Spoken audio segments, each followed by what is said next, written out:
देखिए, अक्सर जब किसी बीमारी या मतलब शारीरिक चोट की बात होती है ना, तो वहाँ हमें एक तरह की स्पष्टता की उम्मीद होती है। जैसे कोई गणित का सीधा सा सवाल हो। हाँ, बिल्कुल एकदम सटीक जवाब चाहिए होता है हमें। सही कहा। मतलब हड्डी टूटी है तो एक्सरे मशीन की स्क्रीन पर एक टेढ़ी-मेढ़ी सफ़ेद रेखा साफ दिख जाती है हुँ, और डॉक्टर बस उसकी तरफ इशारा करके कह देता है कि हाँ, यहाँ दिक्कत है। ये बहुत सीधा और स्पष्ट होता है। यानी मानव मस्तिष्क को ना चीज़ें साफ-साफ और अलग-अलग खानों में बंटती हुई बहुत पसंद आती हैं। कारण और परिणाम का एक सीधा रिश्ता जिसे हम देख सकें। बिल्कुल, या तो हड्डी टूटी है या नहीं टूटी है, एकदम साफ। लेकिन जब हम मानव मनोविज्ञान या उन गहरे पारिवारिक आघात और अवचेतन मन की दुनिया में कदम रखते हैं ना, तो अचानक वो एक्सरे मशीन काम करना बंद कर देती है। सही कह रहे हैं, वहाँ सब कुछ धुंधला हो जाता है। हाँ, हम एक ऐसे परिदृश्य को देखने लगते हैं जो सच कहूं तो बहुत ही धुंधला और रहस्यमयी होता है। यहाँ कोई सफेद रेखा नहीं होती जो बता सके कि आखिर दर्द कहाँ छिपा है। और ये धुंधलापन ही इंसान के मन की सबसे बड़ी पहेली है। हम्म। जब बात भावनाओं की या दबे हुए अपराध बोध की और पीढ़ियों से चले आ रहे रहस्यों की आती है ना, तो कोई सीधा स्कैन काम नहीं करता। वहाँ लक्षण बहुत अजीबोगरीब रूप में सामने आते हैं। तो आज के इस डीप डाइव में हम ठीक इसी धुंधली और रहस्यमयी दुनिया में उतरने वाले हैं। हमारे पास जो स्रोत है वो शीजू टेल्स 1.0 नामक यूट्यूब चैनल की एक बहुत ही प्रसिद्ध कहानी, सूर्यगढ़ की राजकुमारी कनकलता की कहानी। अच्छा, ये कहानी तो काफी चर्चित है। हाँ, बहुत ज्यादा।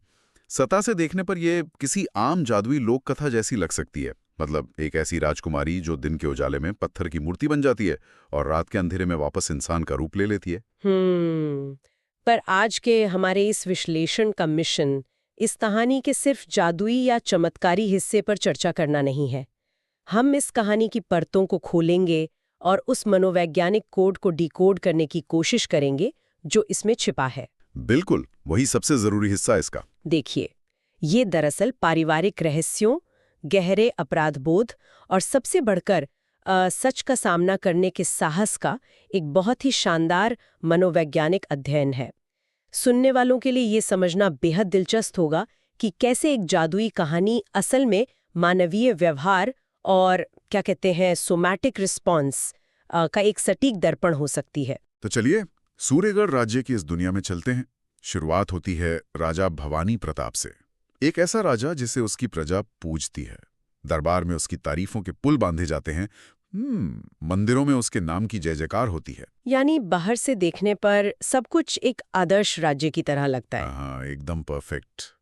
लेकिन उस राजा के सीने में एक बहुत ही भयानक राज दफन है। और उनकी एक बेटी है, कनकलता, जो बिना मां के बड़ी हुई है और बेहद संवेदनशील और दयालु है। ये पृष्ठभूमि बहुत ही अहम है यहाँ पर। बाहर से एक आदर्श छवि और अंदर से एक गहरा काला सच। मनोविज्ञान में इसे संज्ञानात्मक असंगति या कॉग्निटिव डिसोनेंस पैदा करने वाला माहौल कहा जाता है। ओ, कॉग्निटिव डिसोनेंस। हाँ, राजा भवानी प्रताप की ये दोहरी जिंदगी ही इस पूरी कहानी की नींव है। और कनकलता का उस माहौल में बिना माँ के बड़ा होना उसे एक तरह की संवेदनशीलता देता है जो बाकी राजमहल के दिखावटी माहौल में किसी और के पास नहीं है। वो चीजों को गहराई से महसूस करती है। और ये संवेदनशीलता तब एकदम से सामने आती है जब एक दिन राजमहल के द्वार पर एक बूढ़ा साधु आता है। द्वारपाल उसे कोई आम भिखारी समझकर धक्का दे देता है। ऐसे किस्से तो अक्सर राजमहलों में होते हैं। हाँ, लेकिन कनकलता, जो ये सब देख रही होती है, दौड़ कर जाती है और साधु को सम्मान के साथ अंदर लाती है। वो अपने हाथों से उसे भोजन कराती है। और यहीं से कहानी में वो मनोवैज्ञानिक ट्रिगर आता है जो सब कुछ बदल कर रख देता है। बिल्कुल। साधु भोजन करने के बाद कनकलता से कुछ ऐसा कहता है जो एक शब्द कम और एक गहरी मनोवैज्ञानिक चेतावनी ज्यादा लगता है। वो कहता है कि कनकलता के भीतर तो बहुत पवित्रता है, लेकिन जिस घर में वो रह रही है वहां एक बहुत बड़ा पाप पल रहा है। बाप रे, एक बच्ची के लिए ऐसी बात सुनना। हाँ, और ये पाप एक दिन उसे भी अपनी चपेट में ले लेगा, ऐसी चेतावनी देता है वो साधु। और इसके बाद वो साधु कनकलता के मन में संदेह का एक ऐसा बीज बो देता है जिसकी जड़ें बहुत गहरी जाने वाली थीं। वो कहता है कि अपने पिता से जाकर पूछना कि 20 साल पहले इसी महल के द्वार पर आए एक तपस्वी के साथ उन्होंने क्या किया था। ये एक बहुत बड़ा सवाल था। अब जरा इस स्थिति की कल्पना करें। एक बेटी के लिए ये कितनी अजीब और बेचैन करने वाली बात होगी। शाम को जब वो अपने पिता से ये सवाल पूछती है तो राजा भवानी प्रताप एकदम से उसे बकवास कहकर टाल देते हैं, लेकिन कनकलता कुछ ऐसा देख लेती है जो शब्दों से ज्यादा जोर से चीख रहा था। उनके हाथ कांप रहे थे ना? हाँ, राजा के हाथ कांप रहे थे। चलिए इसको थोड़ा विस्तार से समझते हैं, क्योंकि ये हिस्सा मुझे बहुत ही गहरा लगा। हाँ हाँ, बताइए।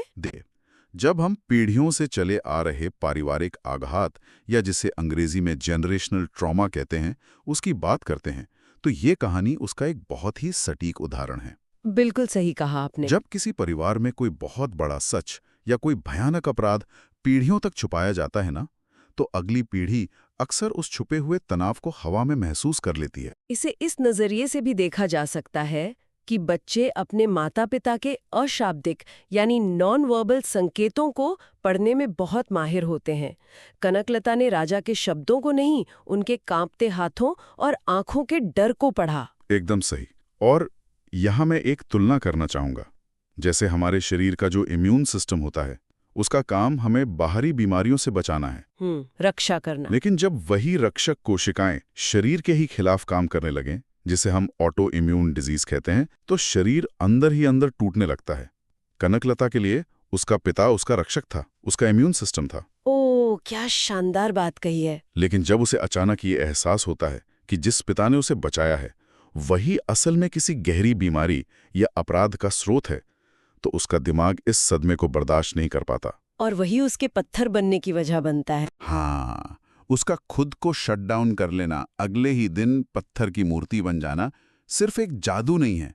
मनोविज्ञान में इसे वही सोमैटिक रिस्पॉन्स कहते हैं, जहां मानसिक लकवा सचमुच शारीरिक सुनपन का रूप ले लेता है। ये एक बहुत ही शानदार विश्लेषण है। कनकलता और उसके पिता के रिश्ते में जो दरार आती है, वो बिना कुछ कहे ही इतनी गहरी हो जाती है कि उसे भरने का कोई रास्ता नहीं बचता। जैसे ही उसने अपने पिता की आंखों में वो डर देखा, वो समझ गई कि पिता किसी भयानक अपराध के दोषी हैं।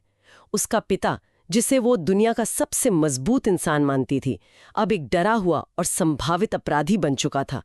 ये विश्वास का टूटना ही उस पत्थर बनने की प्रक्रिया की असली शुरुआत है। और उस एहसास का नतीजा कितना भयानक होता है।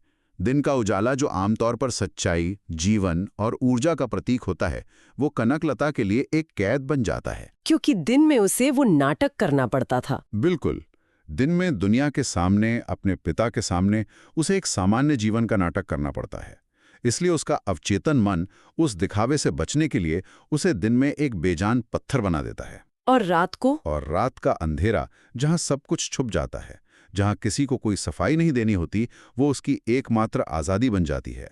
रात में वो वापस इंसान बनती है, अपने दुख को महसूस करती है और फिर सुबह होते ही वापस सुन हो जाती है। ये दिन और रात का चक्कर ना उस घुटन को बहुत खूबी से दर्शाता है जो एक पारिवारिक रहस्य के साथ जीने में होती है।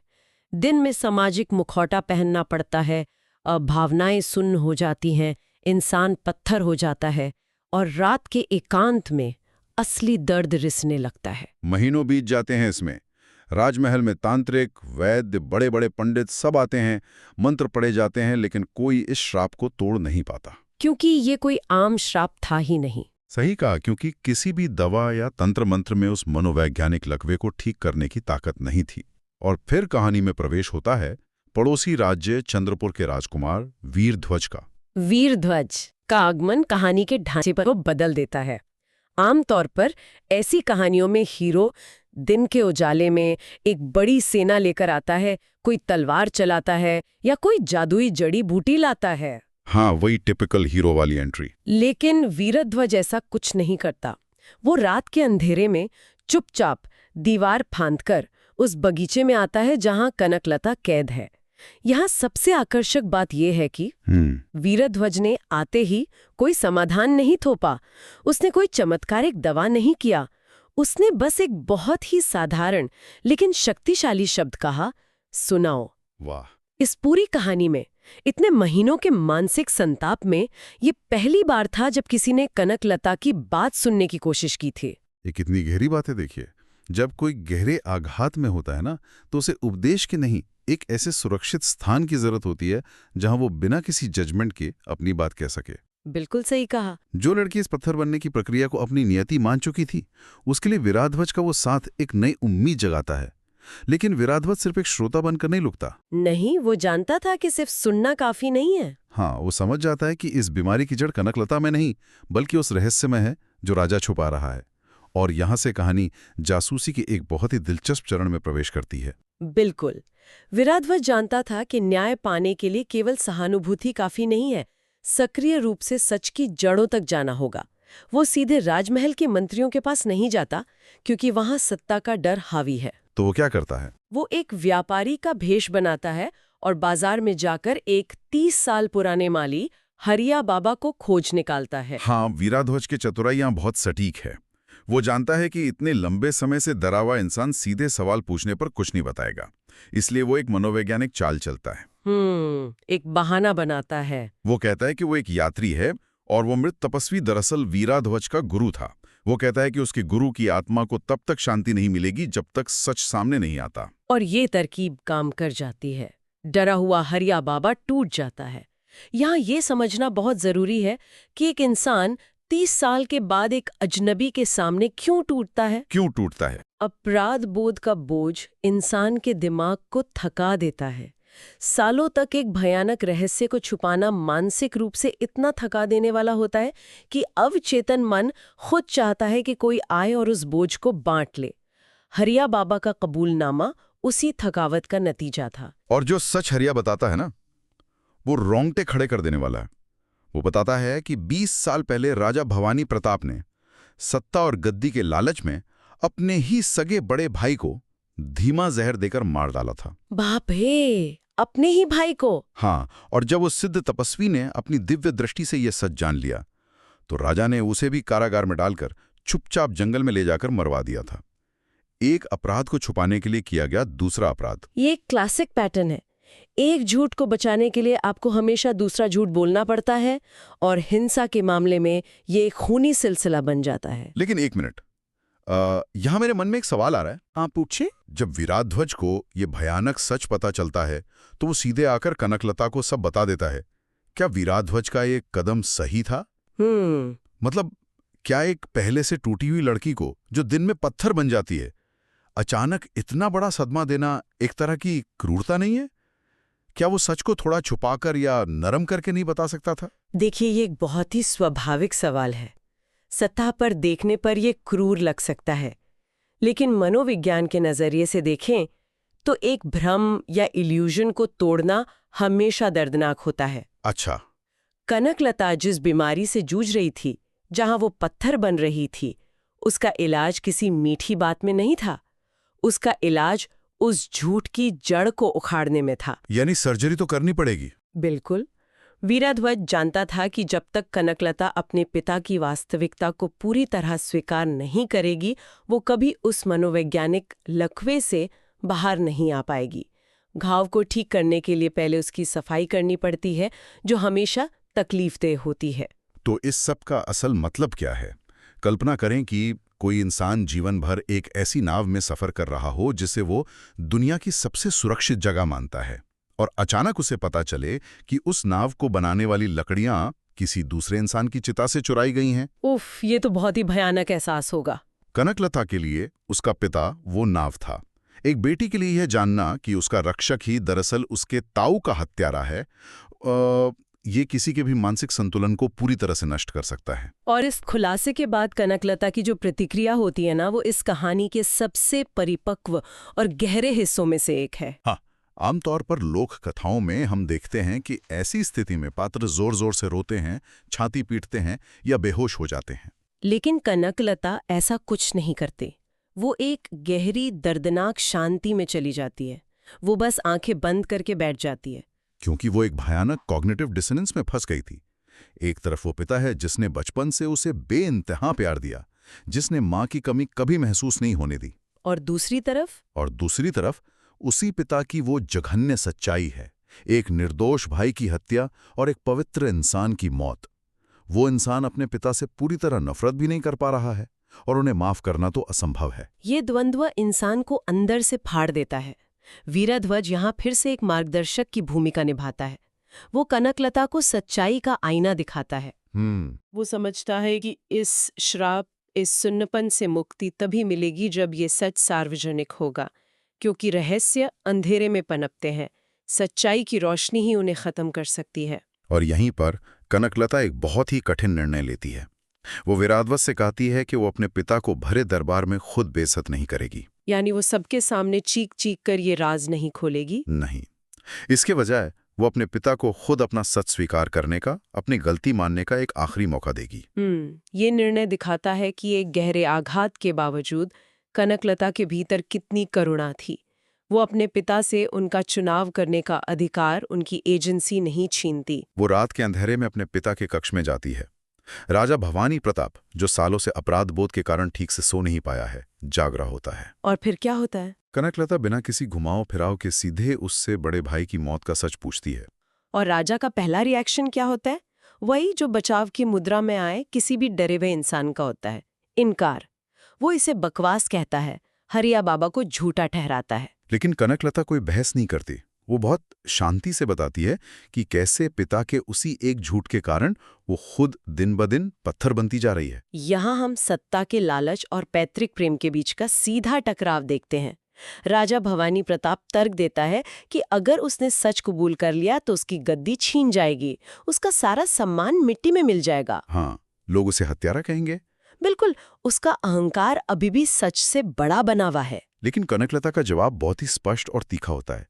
वो कहती है कि अगर उन्होंने सच नहीं माना तो वो ऐसे ही आधी पत्थर और आधी इंसान बनकर जीती रहेगी। ये तो एक सीधा अल्टीमेटम था। हाँ, अपनी झूठी शान बचा लीजिए या अपनी बेटी की जिंदगी। वो फैसला अपने पिता पर छोड़कर कक्ष से बाहर आ जाती है। 2 रातें बीत जाती हैं। राजा खामोश रहता है। महल में एक अजीब सा तनाव फैल जाता है। और फिर तीसरी रात को एक बहुत ही असामान्य घटना होती है। आधी रात को दरबार बुलाया जाता है। आधी रात को दरबार बुलाना, अगर हम इसे व्यापक संदर्भ में देखें तो ये कोई आम राजनीतिक सभा नहीं थी। ये एक इंसान का अपनी अंतरात्मा के सामने पूर्ण आत्मसमर्पण था। आधी रात का समय उस अंधेरे का प्रतीक है जो इतने सालों से राजा के मन में था ना। बिल्कुल। राजा भवानी प्रताप सिंहासन पर बैठता है। उसका चेहरा थका हुआ है, आंखें सूजी हुई हैं। वो सभी दरबारियों, मंत्रियों और कनकलता के सामने खड़ा होता है। और फिर वो एक ऐसा सच बोलता है जिसकी गूंज पूरे सूर्यगढ़ की नींव हिला देती है। वो भरे दरबार में कबूल करता है कि 20 साल पहले उसने गद्दी के लालच में अपने बड़े भाई को जहर दिया था और उस सच को जानने वाले तपस्वी को मरवा दिया था। एक पूरी तरह से टूट चुका राजा। कल्पना करें, एक राजा जिसके हाथ में असीमित सत्ता है, जिसे कोई सजा नहीं दे सकता था। वो अपनी तलवार और अपना मुकुट सबके सामने उतार कर रख देता है। वो खुद को न्याय के लिए सौंप देता है। इस स्वीकारोक्ति का असर न जादुई होता है। जैसे ही सच होठों से बाहर आता है, जैसे इस सालों से बना हुआ झूठ का वो किला ढहता है, दरबार में एक अजीब सी ऊर्जा का संचार होता है। और कनकलता बेहोश होकर गिर पड़ती है। ये उस सोमैटिक रिस्पॉन्स का टूटना था। और जब वो आंखें खोलती हैं तो दरबार के बड़े बड़े दरवाजों से सूरज की पहली किरण अंदर आ रही होती है। लेकिन इस बार दिन के उजाले में वो पत्थर नहीं बनती। कि नहीं थे। हाँ, वो उम्मीद के आंसू थे। वो हैरानी, राहत और एक गहरे बोझ के उतर जाने के आंसू थे। एक आजाद इंसान के आंसू। और यहाँ कहानी कनकलता और उसके पिता के रिश्ते को जिस तरह से समेटती है, वो बहुत ही वास्तविक है। बिल्कुल। कनकलता अपने पिता के पास जाती है, उनका हाथ थामती है और कहती है कि वो उन्हें उनकी किए गए पापों के लिए माफ तो नहीं कर सकती, क्योंकि क्षमा करने का अधिकार सिर्फ ईश्वर का है। लेकिन भरे दरबार में अपना मुकुट छोड़कर सच बोलने का जो असीम साहस उन्होंने दिखाया है, वो उसकी तारीफ जरूर करती है। ये कहानी का एक बेहद परिपक्व अंत है। अक्सर हमारी कहानियों में सब कुछ बहुत जल्दी माफ कर दिया जाता है और हैप्पी एंडिंग हो जाती है। हाँ, वही मेलोड्रामेटिक एंडिंग। पर यहाँ कनकलता समझती है कि न्याय और क्षमा दोनों अलग अलग चीजें हैं। राजा भवानी प्रताप को भी उनके कर्मों का फल मिलता है। उन्हें गद्दी छोड़नी पड़ती है और वे बाकी की जिंदगी एक सामान्य व्यक्ति की तरह प्रायश्चित करने के लिए काशी चले जाते हैं। और राज्य की बागडोर एक मंत्री परिषद को सौंप दी जाती है, ताकि सत्ता का केंद्रीकरण फिर से किसी लालच को जन्म ना दे। एक डेमोक्रेटिक सोच की शुरुआत होती है यहाँ। बिल्कुल। कहानी का अंत कनकलता और वीराध्वज के विवाह के साथ होता है। वही वीराध्वज जिसने रात के अंधेरे में एक पत्थर की मूर्ति के दुख को सुना था, अब दिन के उजाले में एक आजाद इंसान के साथ खड़ा था। कनकलता का वो पूरा सफर एक संवेदनशील लड़की से एक सुन पत्थर बनने और फिर वापस एक स्वतंत्र इंसान के रूप में उभरने तक का, ये साफ तौर पर दिखाता है कि जब तक हम अपने अतीत के काले पन्नों का सामना नहीं करते, जब तक हम सच्चाई को स्वीकार नहीं करते, हम वर्तमान में कभी भी पूरी तरह से जीवित नहीं रह सकते। एकदम सही कहा। और सुनने वालों के लिए इस पूरी चर्चा में एक बहुत बड़ा और स्पष्ट संदेश छिपा है। देखिए, ये कहानी सिर्फ एक जादुई शराब के टूटने की दास्तान नहीं है। इसका मतलब इससे कहीं ज्यादा गहरा है। ये हमें बताती है कि कभी-कभी जिंदगी में सबसे मुश्किल काम अपनों का, अपने प्रियजनों का सच सामने लाना होता है, चाहे वो कितना भी कड़वा क्यों ना हो, चाहे उसकी कीमत कुछ भी चुकानी पड़े। सही बात है। सच से भागना, उसे छुपाना, इंसान को अंदर ही अंदर पत्थर बना देता है, उसे संवेदनाहीन कर देता है। सच्चाई का सामना करना ही एकमात्र रास्ता है। सच्चाई की रोशनी ही उस जमे हुए दर्द को पिघला सकती है। जब तक सच सामने नहीं आता, तब तक मुक्ति की कोई गुंजाइश नहीं होती। तो आज के इस विश्लेषण को खत्म करने से पहले मैं एक विचार यहाँ छोड़ना चाहता हूँ। सोचिए जरा, क्या कनकलता का वो दिन में पत्थर बन जाना वाकई किसी पुराने तपस्वी का जादुई श्राप था? ये एक दिलचस्प नजरिया है। या फिर क्या ये उसके अपने ही अवचेतन मन की एक बहुत ही तीव्र शारीरिक प्रतिक्रिया थी? एक ऐसा अवचेतन मन जो एक झूठ और हत्या की बुनियाद पर खड़े उस महल में अब और सांस नहीं लेना चाहता था? बाप रे, ये सोचने वाली बात है। क्या परिवार के भीतर छुपाए गए गहरे और काले राज अगली पीढ़ी को भावनात्मक रूप से तब तक के लिए लकवाग्रस्त कर देते हैं जब तक कि कोई उठकर उस छुपे हुए सच की आंखों में आंखें डालने की हिम्मत ना दिखाए? ये जरूर सोचिए।